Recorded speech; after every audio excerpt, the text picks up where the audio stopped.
Thank you and welcome to the show this morning. The topic this morning is APHIS House, a transitional housing and learning center, and we're talking to the president and executive director as well as the founder of APHIS House, Mr. JSettles1. And of course, Mr. Settles, let me welcome you to the show this morning. Thank you, sir.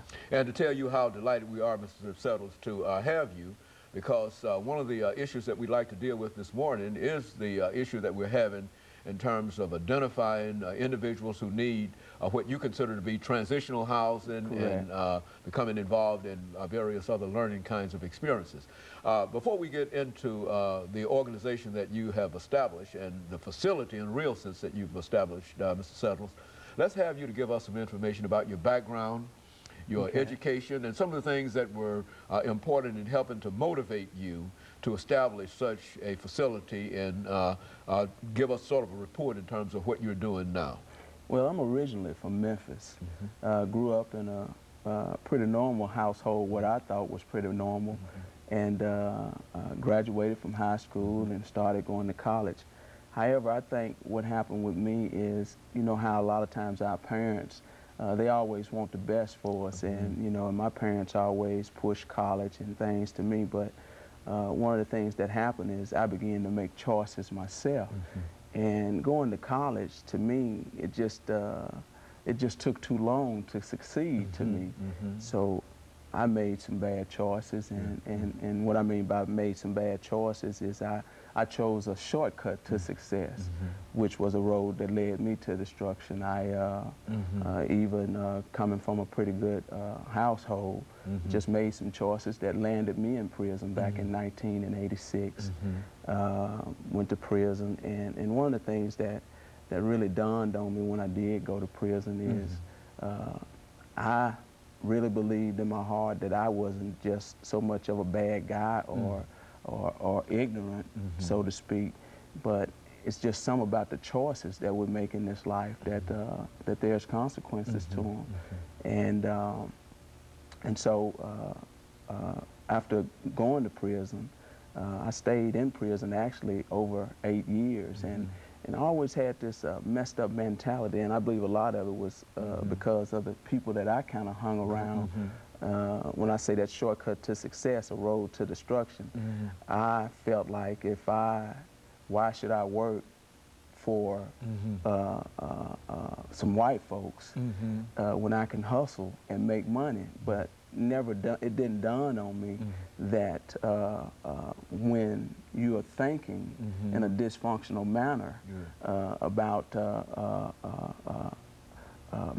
whether it's making finances, it can do some serious damage. And what I call serious damage is I wasn't going to work for white folks for minimum wage, but yet I go to prison and stay over 8 calendar years and work for 50 cents an hour.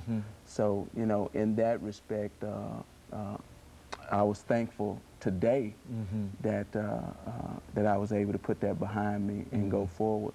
And for as my family, I came from a pretty good family, what I call a pretty good family.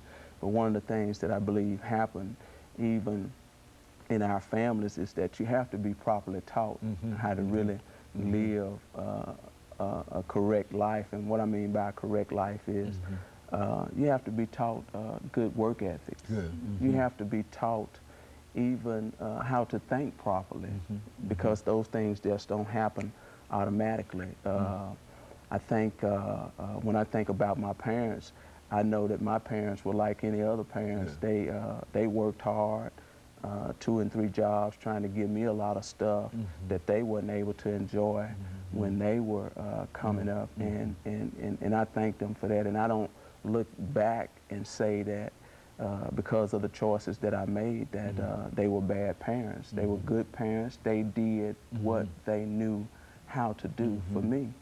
And in accepting that today, one of the things that really I think about a lot is the last time that I got in trouble. You know, my parents was like, you're on your own, buddy, you know, and I was very upset at that.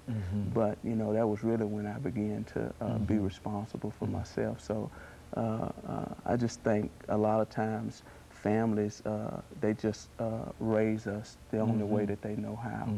And on my end, I think I got blessed too, even though going to prison for over 8 years, you know, it may seem like a tragedy to somebody else, but, you know, it really was a blessing to me, because that was when I began to really sit down and look on the inside and begin to really make some quality decisions. Very good.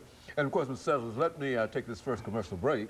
After we come back, we'll give you an opportunity to talk about some other aspects and to talk about the facility that you've established that to help people like you found yourself to be in. And of course, we'll be back shortly after this very, very short commercial break.